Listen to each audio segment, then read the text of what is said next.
মধুপুর পৌরসভার 2025-26 অর্থ বছরের বাজেট ঘোষণা।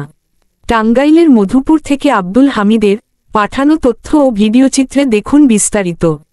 টাঙ্গাইলের মধুপুর পৌরসভার 2025-26 অর্থ বছরের 100,85,18,807 টাকা 58 পয়সার প্রস্তাবিত বাজেট ঘোষণা করা হয়েছে। এ বাজেটে 2,33,95,991 টাকা 13 পয়সা রাজস্ব উদ্বৃত্ত দেখানো হয়েছে। বুধবার 25 জুন দুপুরে পৌর ভবনের সভাকক্ষে উপজেলার পৌর প্রশাসক এবং মধুপুর উপজেলা নির্বাহী অফিসার মির্জা জুবায়ের হোসেন এ বাজেট ঘোষণা করেন।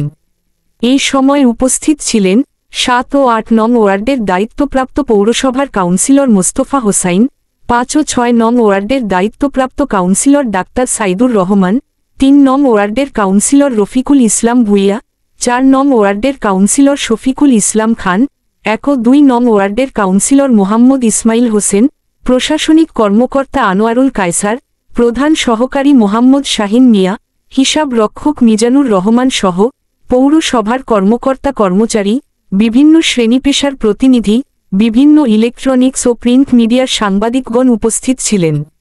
বাজেট অধিবেশনে উপস্থিত নাগরিক ও গণমাধ্যম কর্মীদের নানা প্রশ্নের জবাব দেন উপজেলা নির্বাহী অফিসার মোহাম্মদ জুবায়ের হোসেন। অনুষ্ঠান সঞ্চালনায় ছিলেন পৌর নির্বাহী কর্মকর্তা মোহাম্মদ নজরুল।